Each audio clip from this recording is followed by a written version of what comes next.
Hey guys, how's it going? Today I wanted to talk about the problem of evil.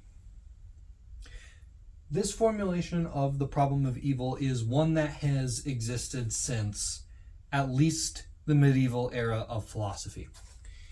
What it is an argument for the existence of God. And you may have heard this before. The very basic way to put it would be that if God exists, and he is all loving, all knowing, and all powerful, then he wouldn't allow evil things to happen. And so God must not exist because evil things do happen.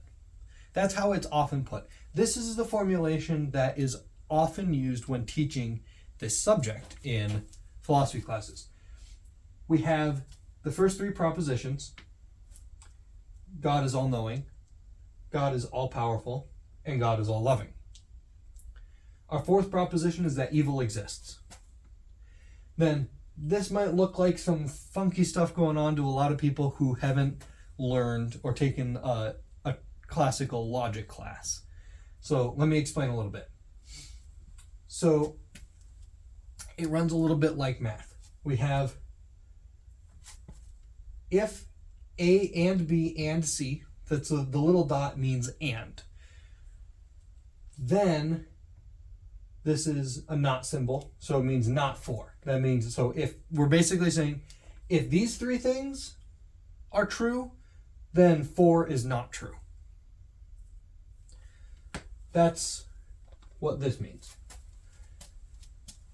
6, what I've done here is called a modus tollens. So when we have an if-then statement like this, there's two ways to draw a conclusion from it. What we call modus ponens and modus tollens. You don't need to remember what those words mean or what those terms are. What it means is modus ponens means if we know that A, B, and C is true, then we know that the consequence is true. It just means that normal operation. However, logicians found out there's a clever little thing you can do where if we know that the consequence is not true, if we know it's false, then we can say that the antecedent is also false. So what we're saying is, in that simplified version, is if God is all these things and evil wouldn't exist, evil exists, so God's not all these things. That's what it means. It's that kind of backwards reasoning. And so I abbreviated that by saying, here's our statement that if God is these things, then evil wouldn't exist. Then 4 is that evil exists, so God can't be these things. And this, I did a similar little logic trick that's known as De Morgan's theorem. It's similar to in math.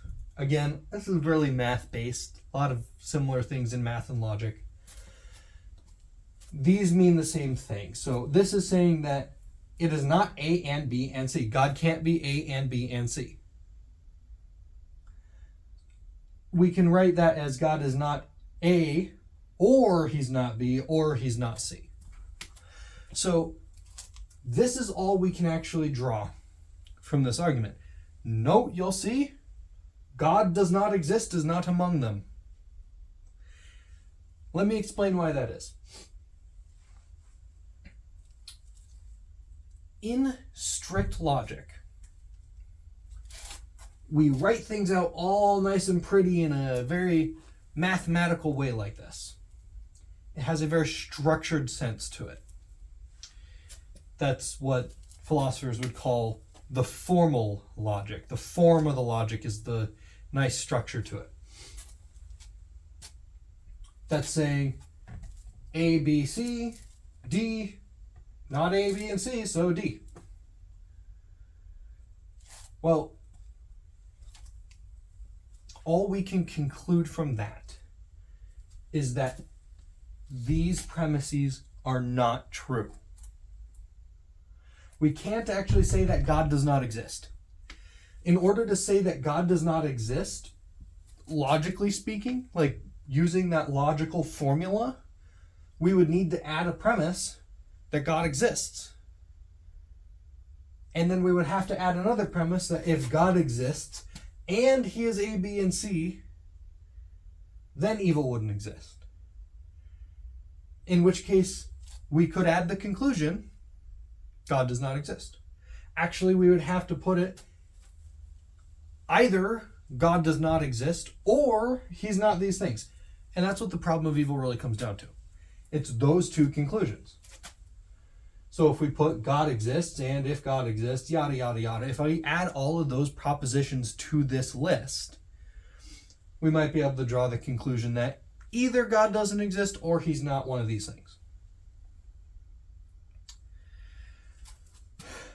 But this is where philosophy and theology can get a bit more nuanced than just strict formulaic logic. Because there are three other conclusions that I want to draw from this. One is God doesn't exist. It might be possible, it is one possible solution to these, that God does not exist. The problem of evil is not a great way to demonstrate that God has to exist. There's other arguments for that I'm not getting into today. So, what we're doing is evaluating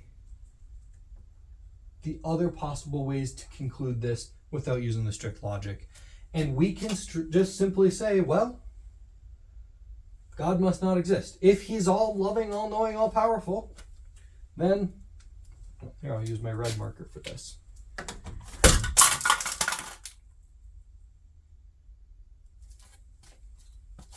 Anyway, as I was saying, red marker, we could say that God doesn't exist. This, in logic, the backwards E just means exists. So I'm saying God doesn't exist. The reason we can use this conclusion for all this is we can say, rather than saying, well, he must not be one of these three things, you can say, well, he is all these three things, he just doesn't exist. This whole structure is only hypothetical, it's just an idea. That's a possible way to square this circle, to draw a conclusion from this. It's just that God doesn't exist. It makes sense to draw that conclusion, not from these strict premises. We have to add a different idea, and just that he is these things, he just doesn't exist. It makes it pretty simple. That is a possibility. Now, I'm a Catholic. I don't believe that that's really what's going on. I think God exists. So, what else can we get here? I'll pick another color for the conclusions I think might be the case. We'll go with blue. The next possibility is something breaking down these. So,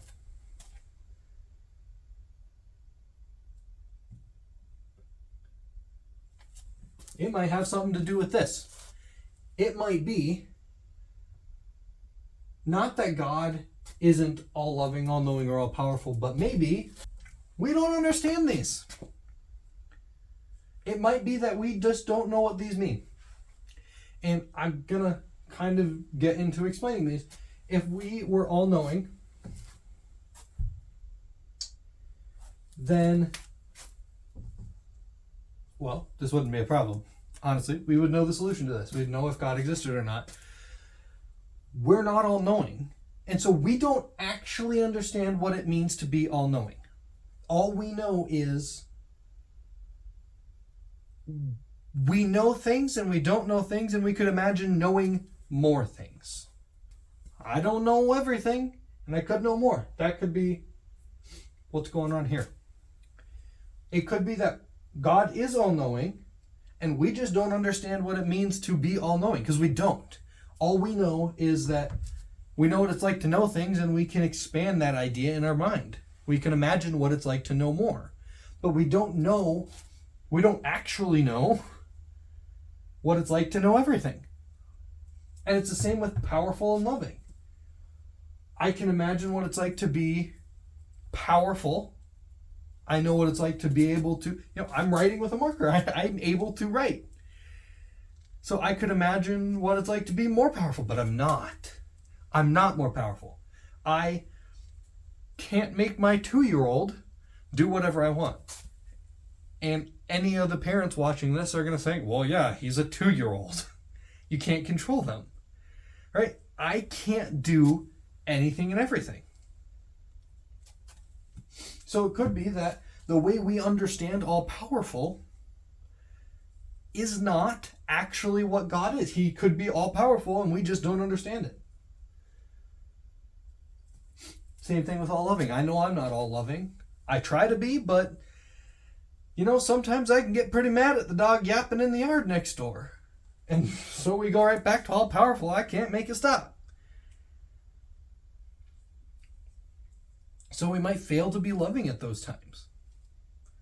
We might fail to do what's right or what's good, but we could imagine doing what's right or what's good. We could imagine a world with more good in it. But we aren't always that way. We can't just make it be that way. So what that world looks like might not be what we think it is. It might be that to be all loving looks different than we think it is, think it looks. So it's possible, and that squares this circle. It makes us understand this a little better.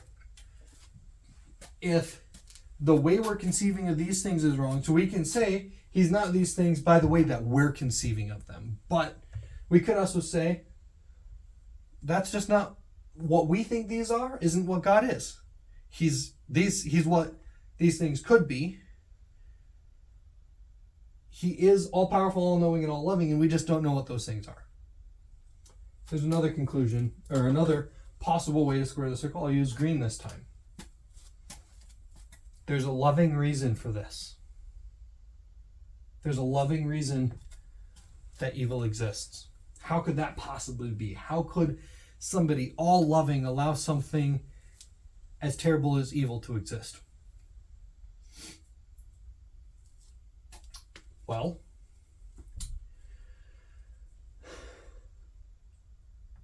if there is some greater good that can only exist because of the evil, some greater good that can only exist because evil exists. There's an example I heard somebody give once, is a father always would want his daughter, or his son or daughter, to marry the person that is going to make them supremely happy for the rest of their life. Their soulmate, if you would. Now, imagine a father knows with certainty if his son goes on the roof to shovel the snow off in the middle of winter, he is going to fall and break his leg.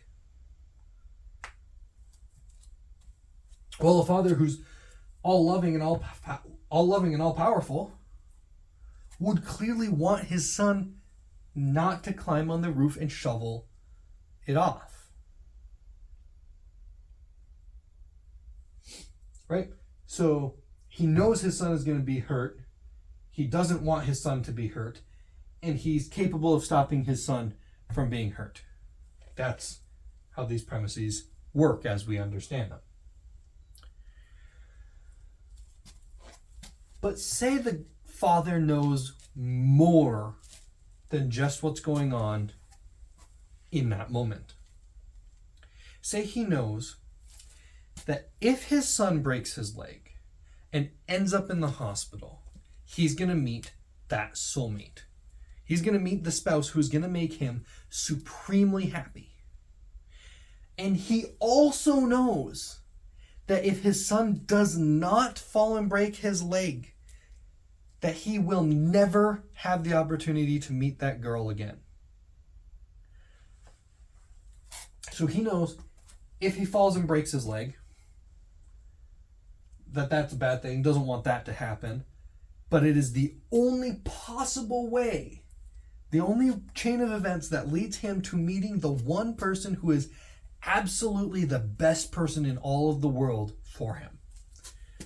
These are the kinds of things you might know if you were all-knowing.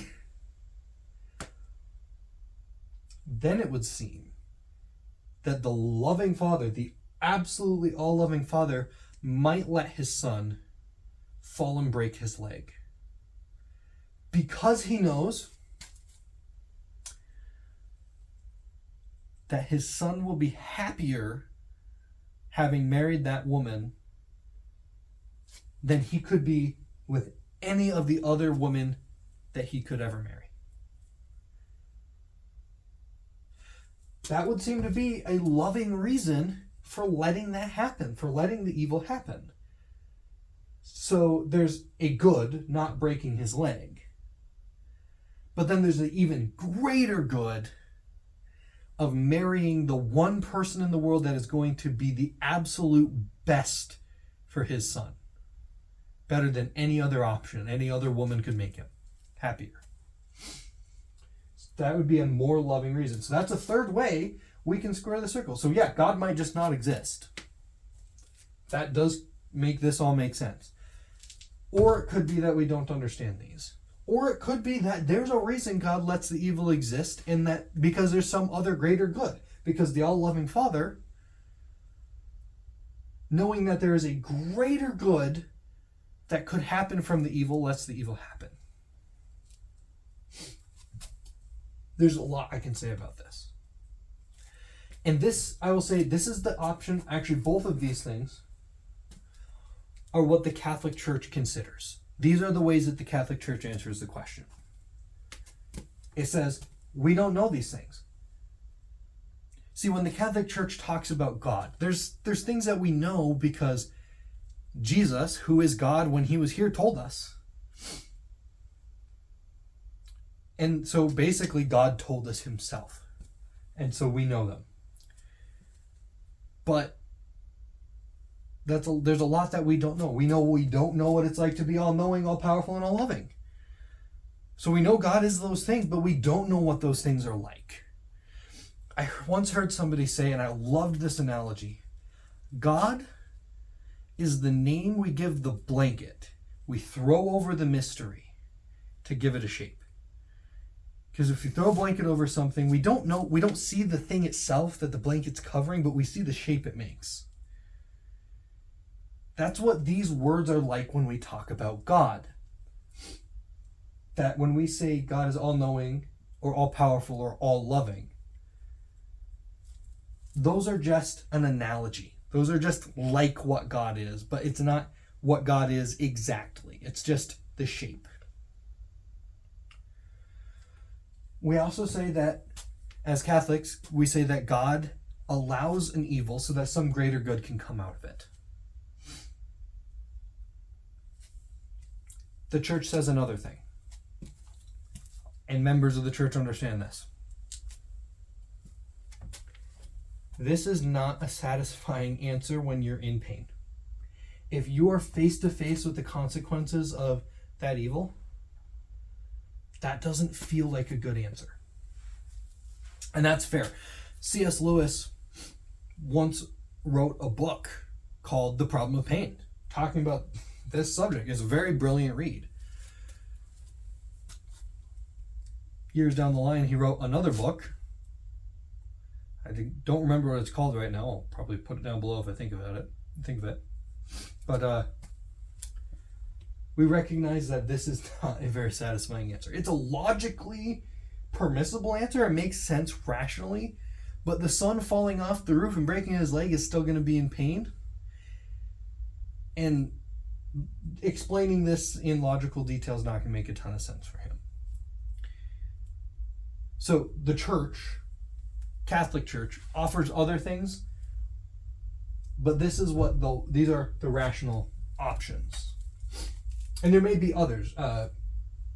For example, when we predicate that evil exists, just like these things, we don't know what all evil is. We've just experienced evil things, and we can experience more evil things. We can imagine more evil things. So we don't know what total evil is like either. So that's another possible answer to this. Evil exists, but there's just not enough of it. That is to say, there's not, we don't fully understand what evil is either. So these are just a few different ways that we can think of this problem. These are not the only ways to think about this problem. I'm sure we can come up with a million different more. These are just some of the interesting things I think is worth considering and some of the ideas that I think are worth considering.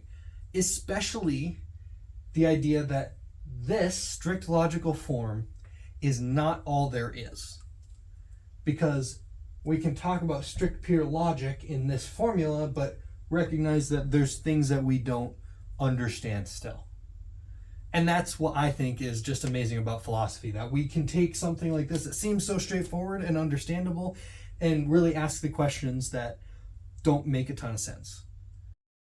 If you like that, if you think that's interesting, if you like the idea of philosophy, come along, hit the like button, hit the subscribe button, comment something, tell me if you have other ideas about this, if you disagree with the things I said. I'm making more videos all about philosophy and theology, trying to explain them in a way that makes sense. So anyway, that's all for now. Thank you so much, and I'll see you in the next one.